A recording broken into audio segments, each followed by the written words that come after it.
This is 24 in 42. All right, welcome to 24 in 42, where we learn about an author's life, universe, and everything through 24 questions in 42 minutes. I'm your host, Jason Waltz, and today we're talking with Adrian Cole, author of lots of genres. I'll let Adrian take it from there. Yes, I've written, I've had published science fiction, fantasy, sometimes called heroic fantasy, sword and sorcery, horror, mythos, a bit of crime, even a bit of crime humor with Nick Nightmare, who runs into all genres. And some of my genres are kind of mixed together, so they're a bit of a cocktail. Um, yeah, and I've even I did years ago. I did a few. I used to do crosswords for a local newspaper in Wow. Birmingham where I lived, and I've done children's books, children's limericks. I've done young adult books as well. So quite over 50. This is my 50th year as a published author, so I've crammed quite a lot in that time. Yes, you have. Well, you joined me in two books. Uh, The Salute Yeah, to Robert E. Howard, and then the fiction Neither Beg Nor Yield that we just came out. So thank you very much for working with me. It was quite a pleasure. good.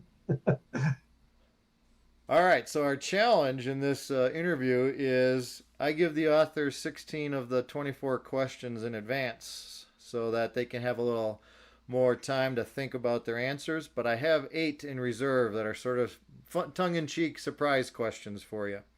So are you ready, Adrian? Far away.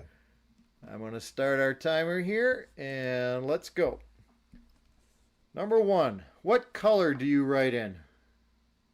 Oh, it's somewhere between black and grey, and occasionally shot with a bit of colour of all sorts. Rainbows. I like it. How do you give depth to a character, and do you think there's any difference between a primary and a tertiary level character? I think the way that I handle it is um, with my characters, I like to know what it is that makes them tick. So I do a kind of little think about them before I write a short story or a novel and get a bit of background material. What makes them the way they are, and if they're damaged characters, what happened to them? If they're particularly cheerful characters, what is it in life that sustains them, and what keeps them going, and how do they react to adversity? Okay. And with the secondary characters, I think it depends how much detail I put in will depend how much a part they're going to play in the story. Sure. What I do find is that even with my minor characters, they're all like a bunch of kids who want to get in on the act and tell their story. So you do sometimes have to keep a firm grip on things. Otherwise, if certainly with a novel, you might find your planned 100,000 word novel is in danger of becoming a lot bigger. So but it's I think it's a good thing if the characters are trying to burst out a bit, then hopefully they're going to be the sort of characters that your readers are going to enjoy reading about because they're going to be wanting to know about them. They wanted to, a criticism of some of my earliest stuff was, well, I wish we'd known more about Fred or Charlie or Samantha or whoever it is. And so I've tried to learn from that. Interesting. I totally understand you. I've had secondary characters totally take over a story and then they get a whole series. Yep. Yeah, yeah. All right. How did you grow up? As a city or a country kid? And wherever it was, did you play out your fantastical adventures with friends or alone? I was probably more of a country kid than a city kid. Sometimes in small towns. Dad was in the army when I was a kiddie, and we travelled around. I spent the first 3 or 4 years in and around the city of Plymouth, which is where I was born in southwest England, and then we went to Malaya for 3 years, which was very exotic place to be for a 7-year-old, with the jungles and all the rest of it. And I developed an affinity for jungles and things that grow, and you'll find that in a lot of my stories. Um, I would say that I played out, and I definitely did play out my fantasies. I was a great one for that. A lot of the time on my own, um, Mum used to make me Davy Crockett uniforms and Robin Hood outfits and all this kind of stuff. But I also used to like playing with other kids, and often if there was a riot going on or a problem or two, it's probably me behind it, you know. But I love company. But I think I was in the process of in a sense, writing my first stories mentally when I was a young kid, Sure. before I actually picked up a pen to do that. So yes, when I lived back in England, it was always a lot of fields or woods and wasteland and all where in the various places that I lived, and it was a time when things weren't quite as I would say dangerous. These days, you keep a much stricter eye on the kids, Right. because I used to go out on a bicycle. I'd cycle miles away from where I lived, you know, but I was never. I might have been lucky, but I was never in any danger, you know. Whereas these days, I certainly wouldn't want children or grandchildren to be wandering off on their own. You know, it's a very different place these days. Very true. I grew up playing Swiss Family Robinson in the woods with my brother. We built the whole platform and everything. Oh, Yeah. right. Yeah. I think that was on the list somewhere. That one and Robinson Crusoe. That was Yep. another one. I had a Robinson Crusoe outfit. Yeah. It was down the bottom of the garden, so I could get home when I was hungry. You know? Yeah. Exactly. Those are fun. What's your timeline like when you think of an idea? How much research does it need to first draft to the final form? Well, that will vary. It can be anything up to 2 years. I've got one or two of the books that I've written probably had the gestation period of that much. You know, I might start with a couple of really good ideas as I see it, and then sort of not necessarily connected, but then I kind of think, oh, that they would work together, and then I reach a point when I start jotting down notes. And with a book, I certainly have a lot of material down in note form or preparation before I actually start to write the first sentence of the book. The most recent things I've done, which we'll talk about a bit later, is War on Rome series, which is a fairly ambitious at the moment trilogy. I did a lot of research as well, Okay. and probably spent a good year looking back through a Roman period, the Augustan period, and the period of the Caesars, which I'm a big fan of and have read about and seen films about for years and years. But I still did quite a lot of research for that, and created family trees and do geographical maps and all this kind of stuff and that. So yeah, but other times. Somebody might say to me, "Oh, I'm doing an anthology of stories about, I don't know, let's say werewolves for the sake of argument." And it may be that during the night I wake up and I have an idea like that for a werewolf story, and I'll go down and start writing it, and 2 weeks later it's finished. You know, it can happen that way. It doesn't happen like that with the novels, you know, but other short stories, I might write one and somehow it's not quite right, so I might put it aside. And then come back to it about a month later, and yeah, I can see where I can see what the problem was, and and I'll go back to it and start on it again. So yeah, again, it varies, but I think writers need to bear that in mind. You know, don't rush the thing. If it needs 6 months, give it 6 months. You know. Right. Good point. And sometimes it needs to sit and let you come back to it with fresh eyes, and that could take time. Yep. I'm going to ask a selfish question here. How long did it take to write the story for Neither Beg Nor Yield? That one. Well, I would say from start to finish, it probably took me about 3 or 4 weeks. Okay. And I was actually on holiday with my wife, staying with her brother up in Birmingham, and I'd already got your message saying send me the first 500 words, and if it's any good I might read the rest of it. So I was going to do that when I got home, but we'd been out shopping one morning and I bought myself a notepad, and when we got back to my brother's house, he was sitting on the settee with his laptop doing his finance and that. My wife was reading a magazine on the chair. And I was sitting there with my notebook writing out the first 500 words, you know, and I thought, I'm going to make these as wild as I can, you know. So I did that.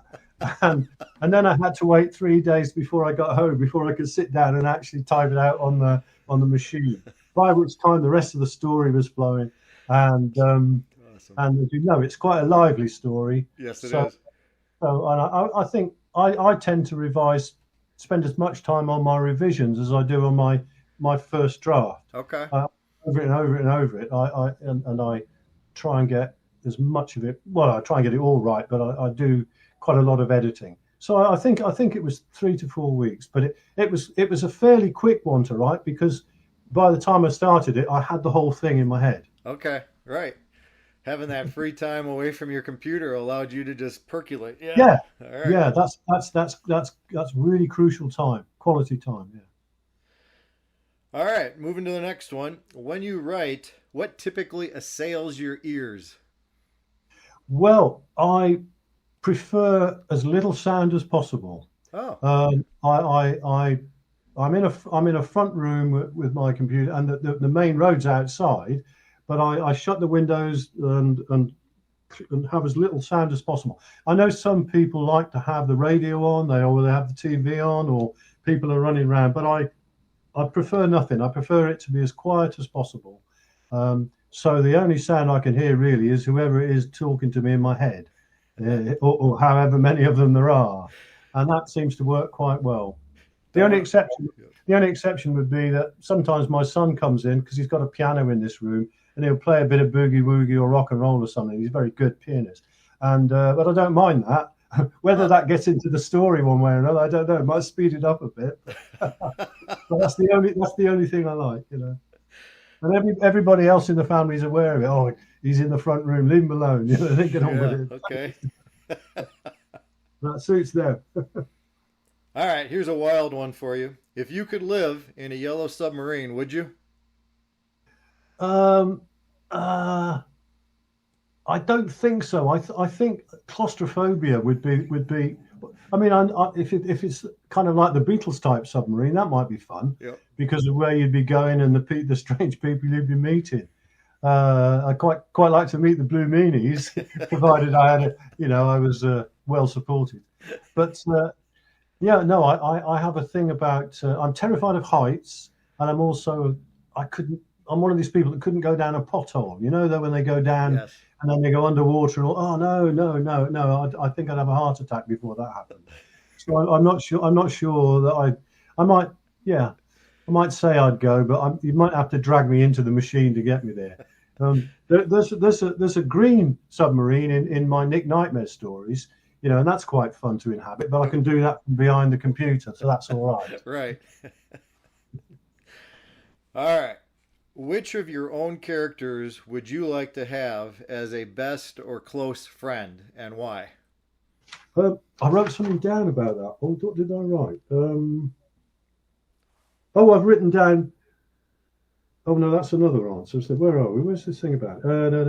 Which? Oh yeah. Oh, I put probably Elac of Atlantis, because most of my other characters, I either wouldn't trust them, like Elfrock, the familiar of the Void, because I know he'd be trying to be doing something behind my back. Right. The Void himself would be terrifying, but I think Elac would be quite good fun, because he likes to go out and in his younger days, before he slowly becomes accustomed to the fact that he's going to be the monarch, and not only of Atlantis but everything. It's a little bit like Henry V. You know, he gradually grows into the part. Right. So I think probably, yeah. If anybody, it might be Elac. I think you certainly trust him anyway. He'd be True. reliable, you know. Yeah. And if you gave good service to him, he'd see you were all right. Yeah.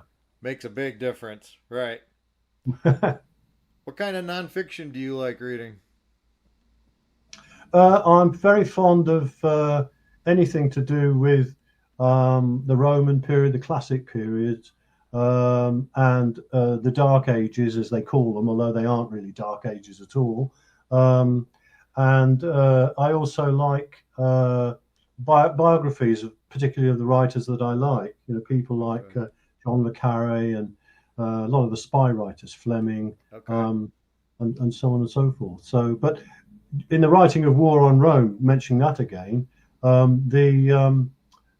did a lot of research. I've always got a small library of books about that period and about the characters from there, and they really are fascinating. There's so much, and I mean, although they lived a long time ago, there's still the same kind of thing going on today. History repeats itself. Oh yes, we don't seem to learn anything. Do you own a large research library, or do you have resources that you reach out to? I've got I've got a fairly, I've got an old part of the building here has been converted into what I call my library for the sake of argument, and mostly fiction, a lot of comics and graphic stuff which I'm fond of, but there's quite a lot of non-fiction. But I find now that it is so easy to research stuff online. True. When I even mid-sentence, I can go in and I found when I was writing, I keep referring to War on Rome, but it's the most pertinent in this instance. Simple things like a guy's having a drink, and you think, well, what's he actually drinking out of? I've got a rough idea it's a beaker, but I don't want to say beaker. It's so you can go in and what do the Romans drink out of, and you get a whole range of things and so on and so forth. And I also like, we mentioned, I mentioned to you in passing that I visited the Romans, the city of Bath in England recently. I've been up there before, and they've got the old Roman baths from the times of the Roman springs up there, and it's fascinating because it brings it to life, and you can get a tremendous amount of research even just by walking around. So yeah, I do like to get steeped in that kind of thing. That would be very fascinating. Yeah. All right, question number 9. Titles. Do they come to you easily, and when do they usually come? At the beginning, while you're writing, or after you finished? I think the answer is yes to all of those, because some stories begin with a title. I get a title, and that's the first thing at all. That's just come from somewhere, and I write a story exploring that. Other times it'll be completely the opposite, where I've written a story and I might have a working title for it, and then I might change it at the end. Right. I find that I've had a lot of fun with the titles for the Nick Nightmare stories. They're very tongue-in-cheek. The psychic investigator, he tells the story in the first person. He's a bit like a kind of laid-back Mickey Spillane. Okay. Yep. He's not quite as politically incorrect as Spillane and what's his name? Mike Hammer. And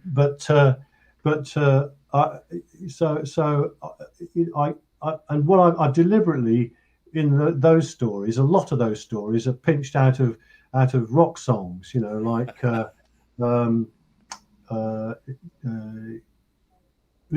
See, I can't even remember my own titles. Oh, there's a Blake one. What Dread Hands and What Dread Feet is one title, which is from Tiger Blake.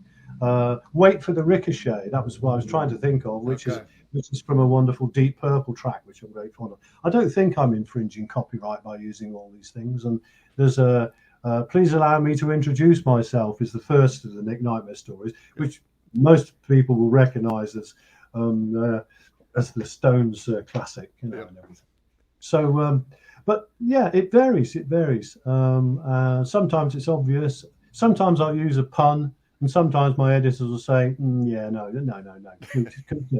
You're getting a little bit off the rails here, boy. Keep it straight, and that's okay.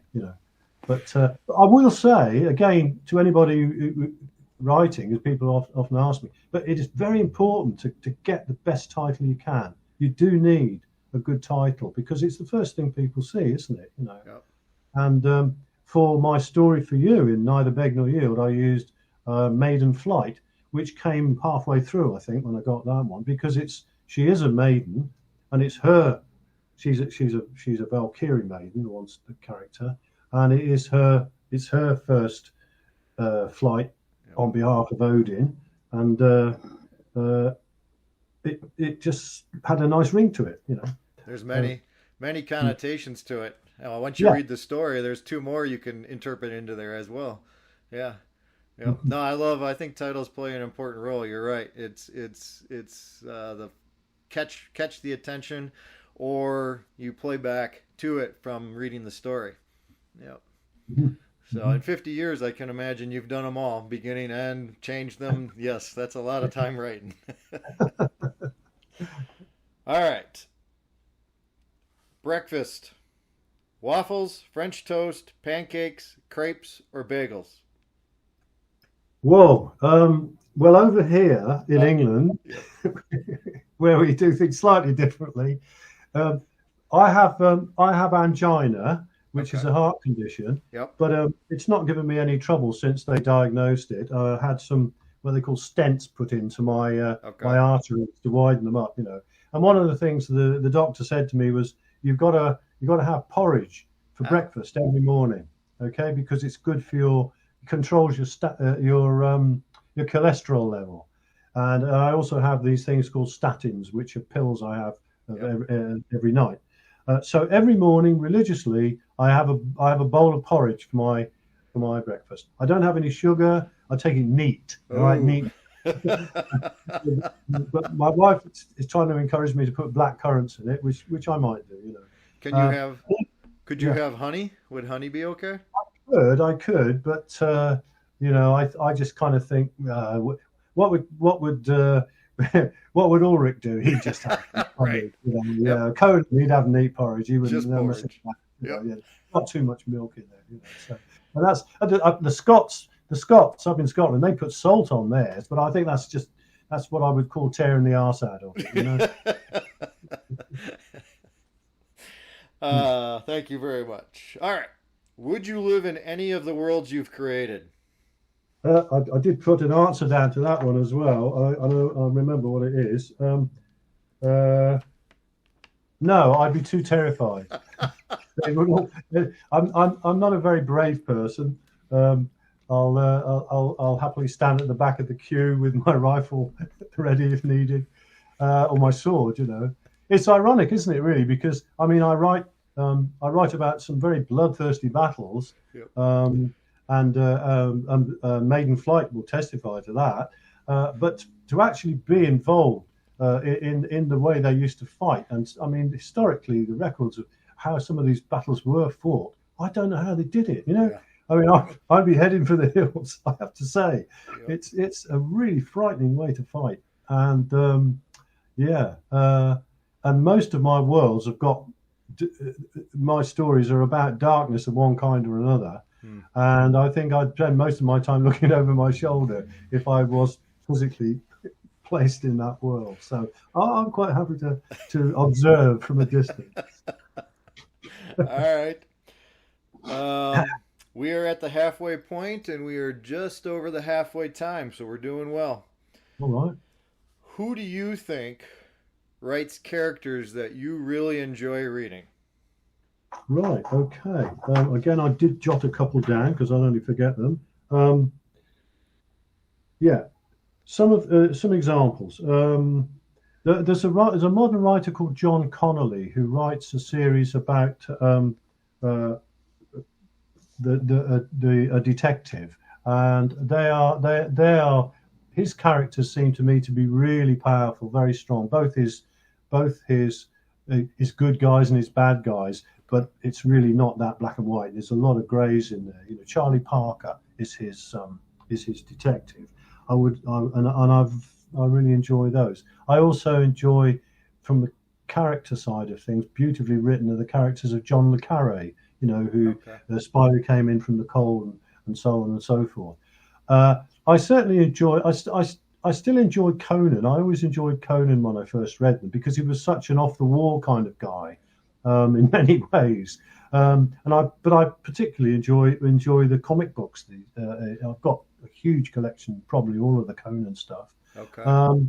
But I also enjoy. I'm on a completely different angle. I've always admired Shakespeare, and I haven't read anything like the complete works, but I've got my own particular favourites, and also things like Gormenghast, Mervyn Peake stuff, the characters there.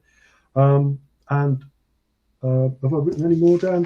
And one I'm rereading at the moment after years, another one I'd recommend to anybody, a South African writer called Tom Sharp. He writes really outrageous farcical novels, and they're side-splittingly funny, but his characters are really well delivered. Particularly a character called Wilt. He wrote a series of books about those. He's been dead for a while now, but his books are evergreens, and again, they although they're not fantasy or sword and sorcery anyway, you can learn a lot from those characters, and you can put it into your own character structure. So that's a handful of them anyway. Did you say Sharp? S-H-A-R-P? Yes, yeah, Tom. It is. It's Sharp with an E on the end. With an E on the end. Okay. Yeah. I'm not familiar with him. Okay. Couldn't recommend him highly enough. He's so good. Very funny. Very cool. Thank you. What is the funniest thing you can tell us right now? Oh dear. You mean of what happened to me in my life? Anything.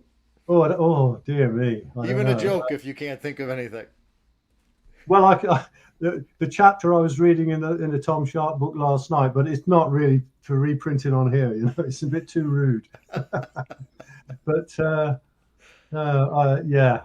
have to have a think about that. You caught me on the hop there. Yeah. Okay. Yeah. All right. I have a good sense of the ridiculous, so it would be something pretty bizarre. If it comes to mind, we'll see if we can pop it back in later. How's that? Yeah. What do you think is the best thing you have ever spent money on to further your own writing? I'd have to say books, really. I think if I've learned anything about writing, if I'm any good at it, it's because of the books that I've read, whether it's been researching or whether it's been just studying particular writers and authors. I think there's so much to learn. You can. There are times, certainly earlier on in my life, I thought, I'd love to write, but I couldn't do this. But I felt inspired to write, and it was really through reading people like, initially, Edgar Rice Burroughs. When I was a youngster, I used to love the Burroughs books. But then I remember I was ill from work for a while, and I took home a Dune and read Frank Herbert's Dune, which has become a big favourite. And then, like a lot of people, I got into Lord of the Rings when there was a big Lord of the Rings boom. And it's really something that, I've said to my wife, even because she talks about my vast collection and the likelihood of it appearing through the ceiling because there's so much up there, one day. And I think that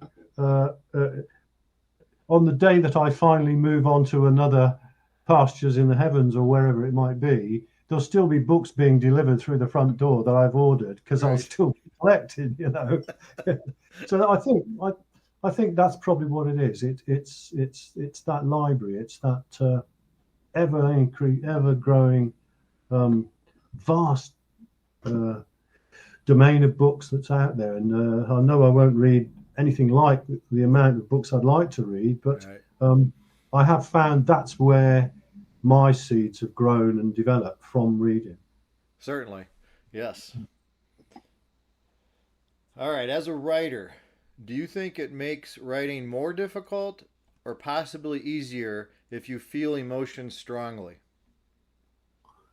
I think it probably makes it a little bit easier because you're trying to get into the skin of your characters, and they're if you want to describe feelings and emotions, if you're describing things which you've never felt yourself, you've only ever heard them secondhand or seen them in a movie or seen them acted out around you without being directly involved, I think it's more difficult to write about them. But if you are a person who does feel strongly emotionally, then I think that's a power that you can draw on. You need to control it, because if you've got very strong opinions which make you angry in that, then if you're going to write a story, are you going to write it from your point of view, or are you going to try and write something which is impartial to allow the readers to come to their own decisions? And that depends on your approach. I think there's nothing wrong with writing something which is making a statement. My stories tend to be more entertainments, I would say, rather than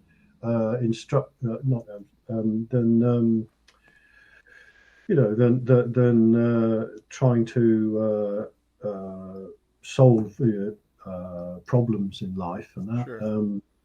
But it's so yeah. I think what writing does is that for those people who are not obviously strongly emotional, it might be when they're writing, when they're actually going through the process of writing, that it brings those qualities out in them. They are there. Mm-hmm. They may be not obvious, but to us, but they are there, and that may be how they release them. Sure. Certainly true of certain actors. Right.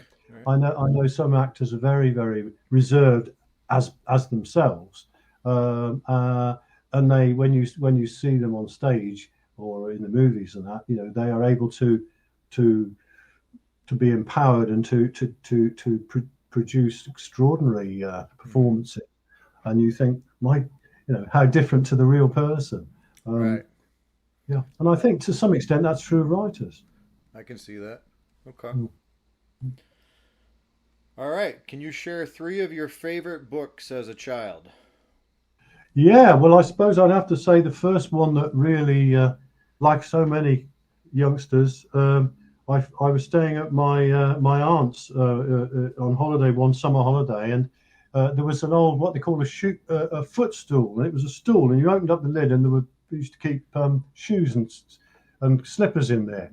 And for some reason, I opened this thing, and there were the 3 or 4 books in there. One of which was Tarzan of the Apes, and I'd seen Tarzan movies with my mum. She used to take me to the pictures when I was a kid, but of course I'd never read the book. So I sat there and started reading it one summer afternoon, and that was it. That was it, man. I was gone, and I thought it was the most wonderful story I'd ever read. I still love it now. I read it from time to time, slightly different viewpoint now. Right. So that was the first one. I wrote a couple of other ones down as well. What did I put down? Oh yes, and round about the same time, I read King Solomon's Mines of Henry Rider Haggard.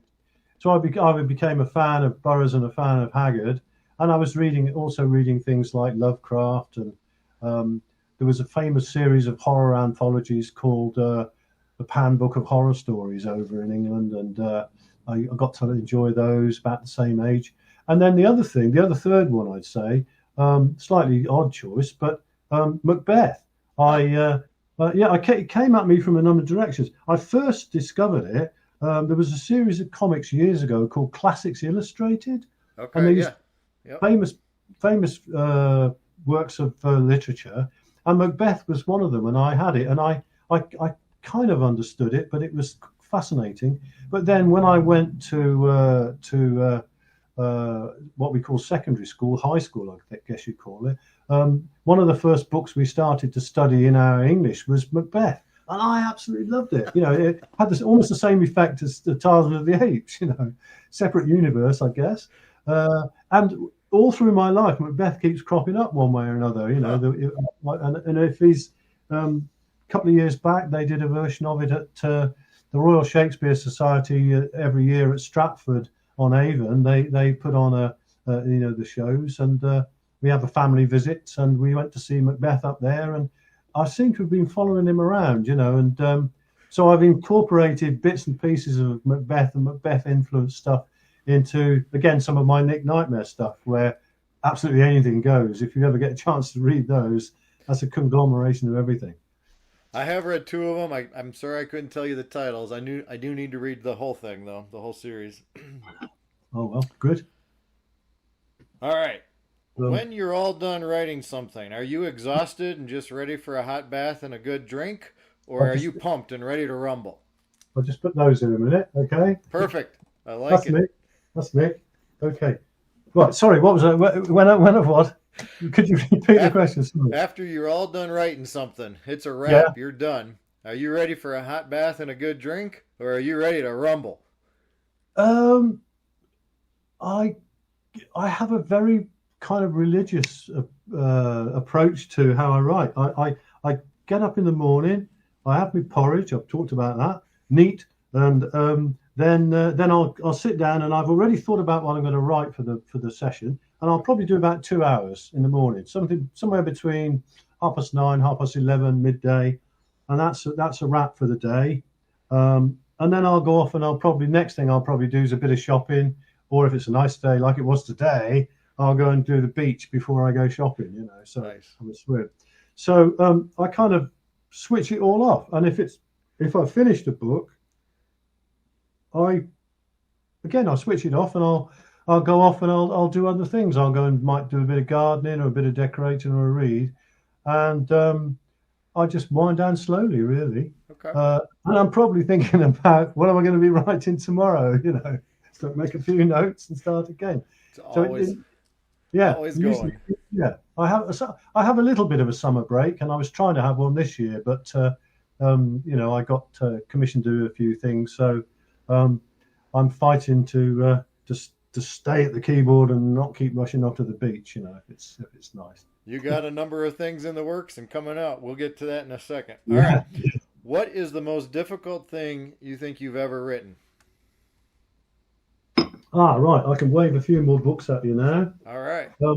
That'll be this one, which is holding up. If I can see, and I know you can. Yep. That's the first volume of a trilogy, which is an alternative universe in which, set at the time of Augustus, and the young Claudius is murdered when he's 14 years old, whereas in our world, of course, he goes on to eventually to become emperor. And I got the idea because I was very interested in the character of Arminius, the German warlord. Okay. Of course, most people who look at these things know that he destroyed 3 Roman legions and Caesar Augustus almost had a heart attack when it happened. And he was, in our world, Arminius was almost about to band all the Germanic tribes together, which would have presented the Romans with a real serious problem. It could almost possibly have ended in the downfall. But Arminius was, some of his tribesmen were very jealous, and he was assassinated. And Germanicus, who was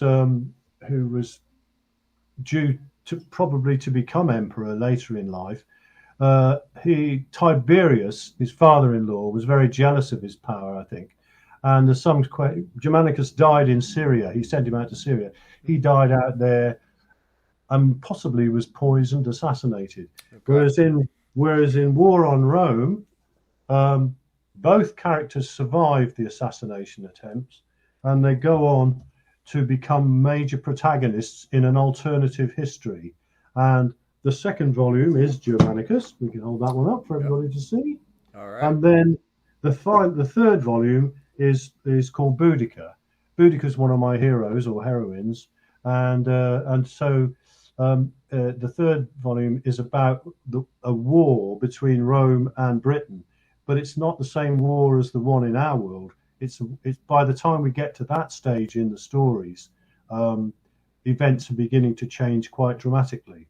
So, as a reader who initially thinks, "Well, I know what's going on here. I know what's going to happen," you start to think, "Actually, I don't know what's going to happen because he's changing things, and everything's kind of changing." And the question, to answer your question, it's keeping on top of all those historical changes is quite difficult because even the small details, you realise it's the domino effect big time. You started a whole load of things happening, and trying to pull it all back to not necessarily to exactly the same thing, but on track. And that was a lot of fun, but it was constant. Yeah, I had to work quite hard to do that. But I like to think it's worked out quite well. So, but that was very challenging. But books which I never would have tried to write when I was younger because I wouldn't have felt confident enough. Okay. But I thought, no, I'm going to do this. I'm determined. I'm going to do these books, and so there they are. They're on the way now. All right. They are in my to be reads. I have a lot of books there though. I can see a big pile. There's a big pile of books behind you, and that's the story of all our lives, isn't it? Exactly. We've got these great stacks of stuff that we've told all the authors we know. Yeah, I'm going to read yours next. 300 All right. of them. So this question's a little unique for you because you've already gotten to do this a little bit. So if you could write someone else's character from any medium that you haven't already written, who would you write?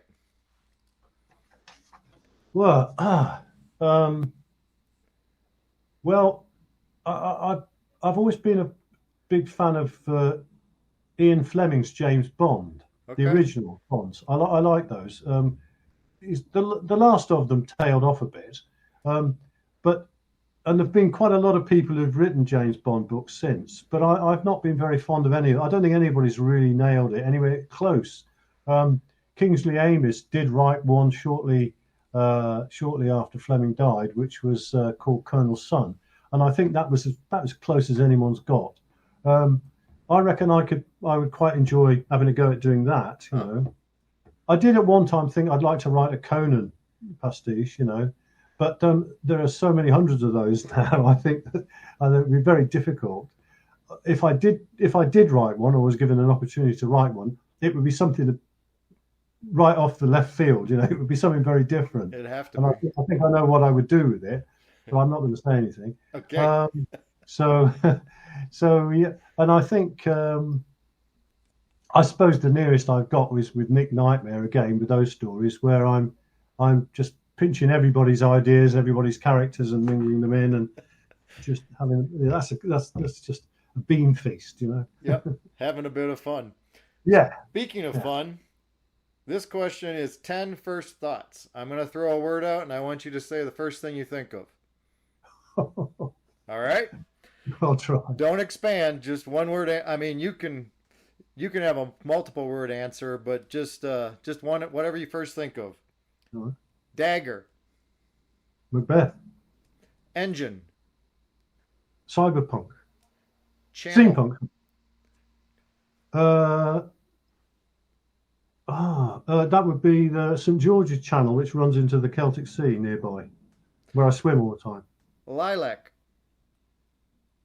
It's a plant in my garden. Salamander. The golden salamander is ringing a bell from somewhere. Chariot. What was that one? Chariot. Well, that would be War on Rome, yeah. Very good. River. That would be the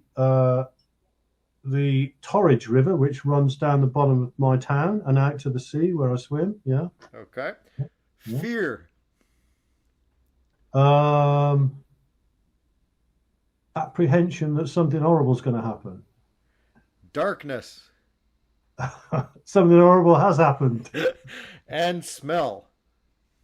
That would be something nice. That would be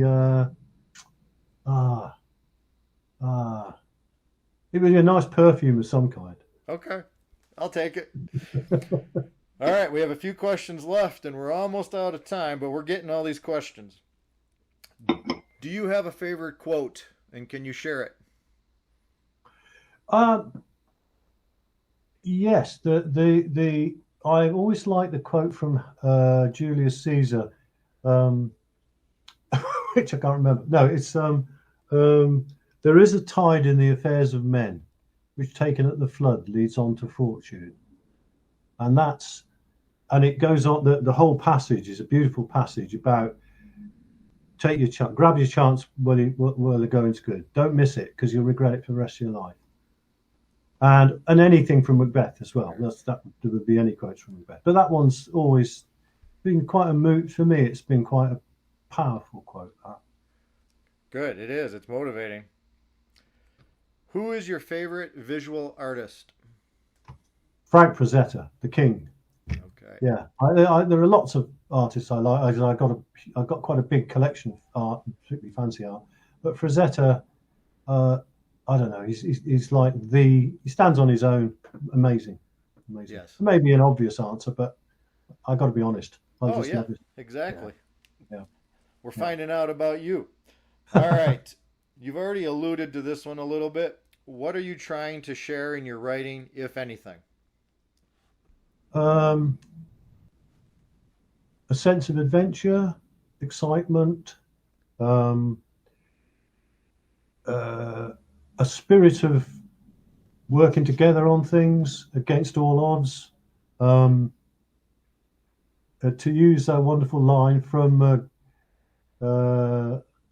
Galaxy Quest, never give up, never surrender. Oh. Yeah. All right, and the last question, possibly the most important one of all. It is time for dessert. Pie, cake, ice cream, or creme brulee? Oh, ice cream, particularly Italian ice cream. Yeah. Italian ice cream. All right. Oh yeah, they're the kings. Yeah. All right, very good. That's our questions. You did it in 44 minutes. We did pretty good, I think. Well, right. This is now your opportunity to talk about 3 C's. Something of your works that's cold, something current, and something coming. Well, something cold would probably be. I wrote a series of books back in the 80s, I think it was, called the Omaran Saga. They were published in the States by Avon Books, and they started with A Place Among the Fallen. And they're 4, basically, they're fantasy novels, if you wanted to give them a title. Somebody said recently that they were kind of a prelude to grimdark, and I don't know a great deal about grimdark, but I read a little bit about it, and I wrote a story which I thought, well, this is I'll try and write a grimdark story, and I sent it off to a grimdark type magazine, and it was full of what I thought were the components of grimdark, and I had it back and they said, thank you very much, but it's not quite what we want. And then I read some reviews of Neither Beg Nor Yield, and Grimdark magazine did a nice review of the book, and they picked out 4 stories. I think it was 4 stories, might have been more, but 4 stories which they thought were the closest in the book to grimdark, and they picked out Maiden Flight, my story. So correct. I seem to have gone full circle, So without knowing it, I've obviously touched on it, But the Omaran Saga, it's an audio book. It's out with Audible, and I was delighted to see it on the Victor Gollancz list of ebooks and that, where it's available there. Can you spell the name of that? Sorry. The Omaran Saga. It's Omaran. Okay. And it's 4 volumes. And on the Gollancz list, it sits next to Arthur C. Clarke, which is kind of nice, Very nice. So so that's a series which hopefully, I'd like to see it reprinted one day. It's been out of print, or I think in book form it's been out of print for a while. Okay. Yeah. And current books. Well, the current ones really would be the first 2 volumes of Elac of Atlantis, yes, sir. Which collects all my Elac stories, and the 3rd volume, which is called Skyhawks of Atlantis, that will be out in September. They're all beautifully illustrated by Jim Pitts, a very good British artist, and it's brought together all the stories that I've done for various anthologies and magazines. And there's new material in there as well. And there's a couple of long novellas, and they all comes to a rousing climax when we have the kind of every monster that's ever come into it. They all get in on the act, and we have a real riot. So that's good. It was good fun writing that one. Good, looking forward. Yeah, that's current, and the coming ones. I've contributed quite a lot of short stories to a magazine you'll know called Weird Book, Yes. which is edited by Doug Dray, wonderful editor. And because this year is my 50th year as a published author, and also I've just had my 75th birthday, we're celebrating with a few things. And Weird Book are soon to bring out a special edition of Weird Book, which is exclusively stories by me. It's a pulp fest, if you like. That's cool. 120,000 words, and all the stories are all the different genres or subgenres that I write in. They're all brand new stories. There's one ELAC story from the collection in there, just to give the whole thing, the balance of all the variety. So that one's coming out, and also coming out in September, the first books I ever had published back in the 70s. Do you remember Zebra Books, which Yes. Did some Howard stuff, and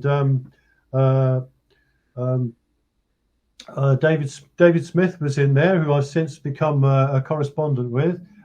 We talked about those days when we didn't know each other. But I did a series of books called The Dream Lords, and they were kind of what would you call them? Sword and Planet stories, a bit like Lee Brackett, although I hadn't read any at the time. Okay. And The Dream Lords was a kind of was set over the far distant future of our solar system. And there's lots of fighting. The second volume is almost entirely a battle, from beginning to end. And they are being reprinted by Kursova Press, Cool. who run a big magazine. And it's got a fabulous cover. There's a beautiful wraparound cover. And they're doing an omnibus of the first three. And there'll be a hardback edition and a paperback. And then next year, they're going to do a new Dreamlord book called Legacy, Wow. which pulls together all the new Dreamlord stories set 100 years afterwards, and with some new material in there, long novella and everything in there. So that's one. And there's various other short stories coming. Oh, this one's just come out recently as a contrast. It's a horror novella. Oh, okay. A Shadow Among You, British publisher called Domain. That one's on Amazon. It's around. So that's a bit of variety. And I ought to show you. This is one I'm very proud of. This is a book which was a tribute to J.G. Ballard, one of my favourite science fiction writers. Okay. I submitted a story for this. It's stories in tribute to Ballard, Right. and in Ballard style or kind of like Ballard style. And I did a story for that one, which I had accepted, and I was very pleased about. So there's a story in there as well. That one's available now already. So yeah. So there's a few of my ongoing works of art. That's a lot of great news, and that 50-year salute is awesome. That sounds great. Yeah. We're going to have a little bit of a party about that one. Yeah. Very cool. Thank you very much, Adrian, for joining me for this, and I'm sure the audience learned a lot. And if there's any aspiring or still learning writers, you gave a lot of insight on patience and being thorough. So I appreciate your time. Thank you. Okay, right. It's been lovely talking to you. It was really good, allowing us to get to your heart in 24 through 42. Alrighty, sir. My thanks to Adrian for being a great guest as I embark upon this video cast of interviews. We went 2 minutes over the 42-minute goal, but we were very excited to learn of all the new and re-released titles coming for Adrian. That Weird Book salute is quite the tribute. Be sure to read over the material included below, and even boost Adrian's signal with a review or two. Until next time, this was 24 in 42.